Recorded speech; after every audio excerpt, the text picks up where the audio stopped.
back.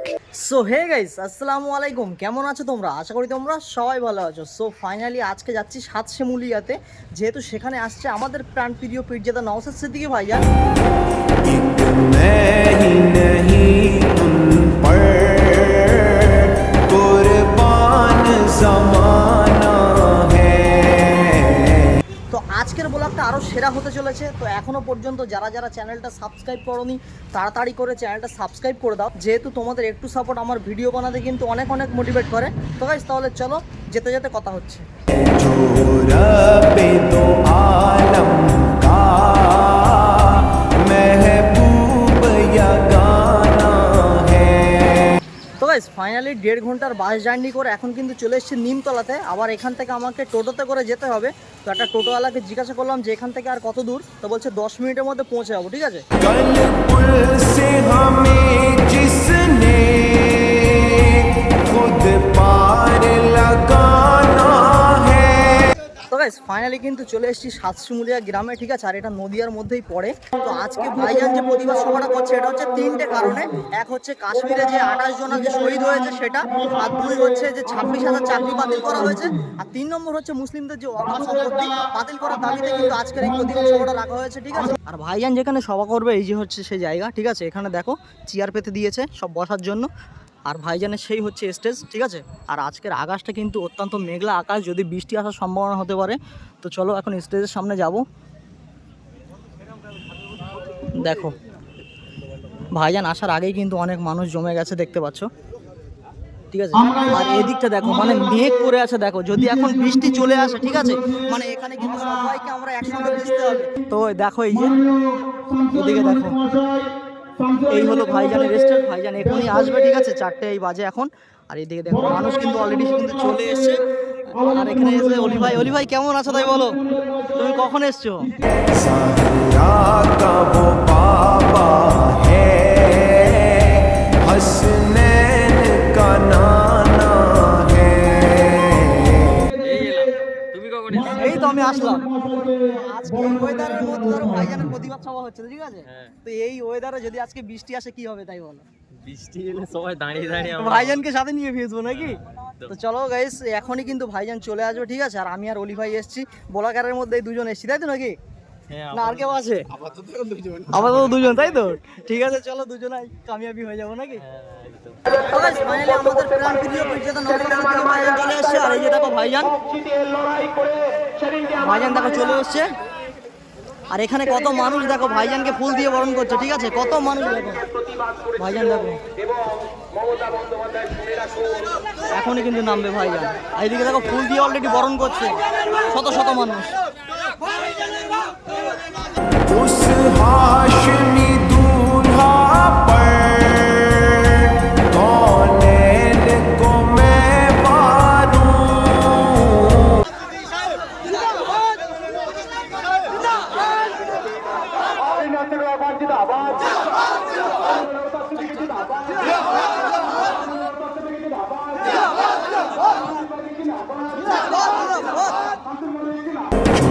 हुस्न व smile में यकताए ज़माना है।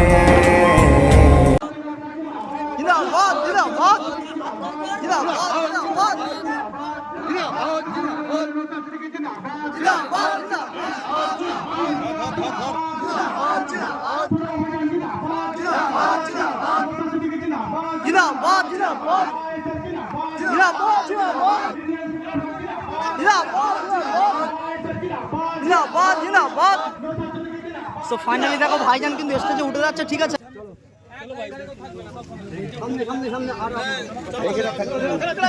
সো ফাইনালি আমাদের প্রাণপ্রিয় পীরজাদা নওশাদ সিদ্দিকী ভাইজান চলে এসেছে। একটা আলাদা রকমের লাগছে, ঠিক আছে। আর কত মানুষ দেখো এখানে, প্রচুর মানুষ হয়েছে কিন্তু, ঠিক আছে, প্রচুর মানুষ হয়েছে দেখো। সো ফাইনালি আমাদের প্রাণপ্রিয় পীরজাদা নওশাদ সিদ্দিকী ভাইজান তো চলে এসেছে। আর ভাইজান আসার সাথে সাথে মানে মানুষের যা ভিড়, ঠিক আছে, এটাই কিন্তু ভাইজানের ভালোবাসা। দেখো মানে একটা চেয়ারও না ফাঁকা নেই ভিতরে, ঠিক আছে। ভাইজান আসার সাথে সাথে একদম মানুষের সমাগম হয়ে গেছে। তো ভাইজান এখন স্টেজে উঠে বক্তব্য দেবে। আর এদিকে দেখো মানে মেঘলা আকাশ ছিল, একটু একটু মানে পরিষ্কার হয়েছে, যেহেতু মানে হালকা 1 ফোঁটা 2 ফোঁটা বৃষ্টি হয়েছিল। তো এই মুহূর্তে ভাইজান যখন এসছে তখন কিন্তু বৃষ্টি পুরোপুরি থেমে গেছে, ঠিক আছে। আর এদিক দিয়ে দেখো মানে কত মানুষ, দেখো মানে চেয়ার পায়নি তবুও কিন্তু মানুষ দাঁড়িয়ে দাঁড়িয়ে ভাইজানের বক্তব্য শুনবে, প্লাস সামনে কিন্তু বসে বসে কিন্তু শুনবে, ঠিক আছে। দেখো মানে কত মানুষ, দেখো। আচ্ছা ভাই একটা কথা বলো, আজকে যে তোমাদের এই এলাকায় যে আমাদের প্রাণপ্রিয় পীরজাদা নওশাদ সিদ্দিকী ভাইজান আসছে, তোমার কতটা আনন্দ হচ্ছে তাই বলো, কতটা খুশি? ভীষণ আনন্দ হচ্ছে, ভীষণ খুশি। হ্যাঁ, যে আমাদের এই হরিণঘাটার মধ্যে যে আমাদের কাশোডাঙ্গা 2 পঞ্চায়েত, এই পঞ্চায়েতের মধ্যে এই প্রথমবার 2020 থেকে আমরা এই আইএসএফ কিংবা এই যে ভাইজান বড় ভাইজানের সাথে প্রথম যুক্ত ছিলাম, তারপর আইএসএফ আসলাম। আচ্ছা, তা আমাদের ভীষণ খুশি লাগছে যে আজকে ভাইজান এসছে বলে। আচ্ছা আচ্ছা, বড় ভাইজানকে আমরা আনতে পেরেছি। একদম একদম একদম। আর অনেক কষ্টের পরে, অনেক মেহনত করে কিন্তু ভাইজানকে নিয়ে এসছে, তাই তো নাকি? তো চলো এখন ভাইজানের বক্তব্য শুনবো। আর অলরেডি ভাইজানের বক্তব্য শোনার আগে কিন্তু হাজার হাজার মানুষ কিন্তু এখানে এসে গেছে, ঠিক আছে। আর স্টেজে কিন্তু আছে ভাইজান, তো এখন ভাইজানেরই বক্তব্য শুনবো। তো চলো যে কোনো একটা জায়গা নিই, তারপরে ভাইজানের বক্তব্যটা শুনি। তো দেখো কত মানুষ কিন্তু দাঁড়িয়ে আছে, ঠিক আছে, বসেও আছে প্লাস দাঁড়িয়েও আছে। মানে জায়গা না পেলেও ভাইজানের বক্তব্য দাঁড়িয়ে দাঁড়িয়ে শুনবে সেও ভালো, কিন্তু কেউ জায়গা থেকে নড়বে না। দেখো কত মানুষ, দেখো। আর এখন কিন্তু আমাদের প্রাণপ্রিয় বিশ্বজিৎ মাইতি দা বক্তব্য দিচ্ছে, দেখো। আর এখান থেকে যদি ভাইজানকে দেখাই, সেই যে ভাইজান, মমতা বন্দ্যোপাধ্যায় তিনি সুপ্রিম দেখো কোর্টে গিয়ে মামলা করবেন, ভাইজান দেখো। তিনি হিজাব। আর এদিক থেকে লোকটাগুলো দেখো, মানে কত লোক দেখো, শুধু ভাইজানের ভালোবাসায়, ঠিক আছে। ভাইজানকে কতটা ভালোবাসো তুমি? বহুত ভালোবাসো। হ্যাঁ, তো আজকে তোমাদের এলাকায় ভাইজান এসছে, কতটা খুশি হয়েছে তাই বলো? খুব খুশি হয়েছে নাকি? ভাইজানের বক্তব্য শোনার জন্য বসে আছো, তাই তো? কতক্ষণ ধরে বসে আছো? এখন যদি বৃষ্টি আসে তাও কি বসে থাকবে? মানে গাইস, বৃষ্টি আসবে সেও ভালো, কিন্তু বাট কেউ জায়গা থেকে নড়বে না, এটাই কিন্তু ভাইজানের ভালোবাসা, ঠিক আছে। তো দেখো গাইস, এই মুহূর্তে কিন্তু দাঁড়িয়ে আছি আমার একজন সাবস্ক্রাইবারের সাথে, ঠিক আছে। তো কেমন আছো আগে সেটা বলো। তোমার কি এখানেই বাড়ি? আচ্ছা আচ্ছা। তো তোমাদের এই এলাকায় যে ভাইজান আসছে, কতটা আনন্দ হচ্ছে সেটা বলো। এত কষ্টের পরে যে আজকে ভাইজান এসছে, ঠিক আছে। তো তুমি তো একজন কমিটির ছেলে, ভাইজানকে তুমি কতটা ভালোবাসো? জান দিয়ে দেবে ভাইজানের জন্য? একদম তাই। তো দেখো মানে ভাইজানের জন্য জাহান দিতে প্রস্তুত আছে, ঠিক আছে। তো আজকে মানে তোমাদের এলাকায় যে ভাইজান এসছে, অত্যন্ত কষ্ট করে। তো আমার ভিডিও কবে থেকে দেখো? তাই 2 বছর ধরে। মানে আমি যখন চ্যানেল খুলি তখন থেকেই দেখো, তাই তো? মানে আমার চ্যানেলে বছরই তো 2 বছর হচ্ছে। থ্যাংক ইউ সো মাচ ভাই, ঠিক আছে। এইভাবে সাপোর্ট করো আমাকে। आओ दर सहरा पर फैलाए हुए दामन।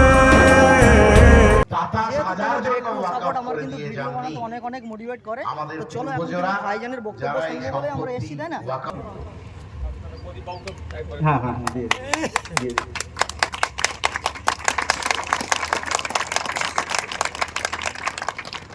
এরপর উত্তরীয় দিয়ে বরণ করে নেওয়ার জন্য অনুরোধ করা হচ্ছে।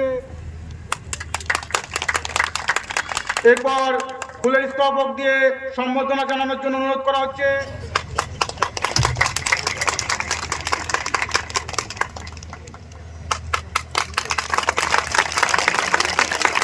তো গাইস ফাইনালি আমাদের প্রাণপ্রিয় পীরজাদা নওশাদ সিদ্দিকী ভাইজানের জন্য একটা গিফট নিয়ে এসেছে এই এলাকার মানুষজন। তো গিফটটা হচ্ছে এই যে দেখো, ভাইজানের একটা ফটো ফ্রেম বানিয়ে নিয়ে এসেছে, ঠিক আছে। তো এত সুন্দর লাগছে কি বলবো, কেমন লাগছে তাই বলো। नस्ल करीमों की लजपाल घराना है।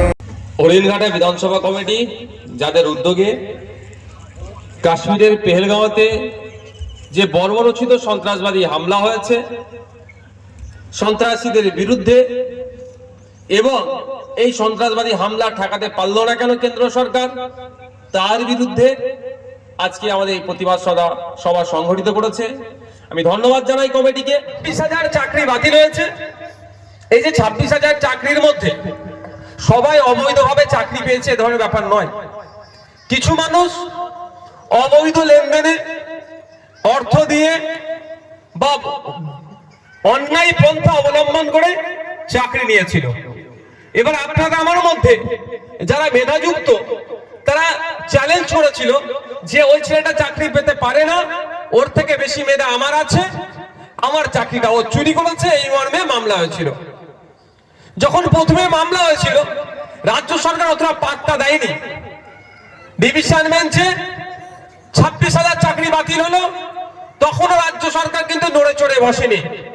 সুপ্রিম কোর্টে গিয়ে মামলার যখন হিয়ারিং হচ্ছিল, বারবার করে সুপ্রিম কোর্টের যেনারা জাজ ছিলেন রাজ্য সরকারকে, পরিষদকে, এসএসসি কে বারবার বলে এসেছে যে কারা অবৈধ পন্থা অবলম্বন করে চাকরি পেয়েছে তাদের সেগ্রিগেশন করে দিন, অর্থাৎ পৃথকীকরণ করুন, তাদের নামে লিস্টগুলো দিয়ে দিন।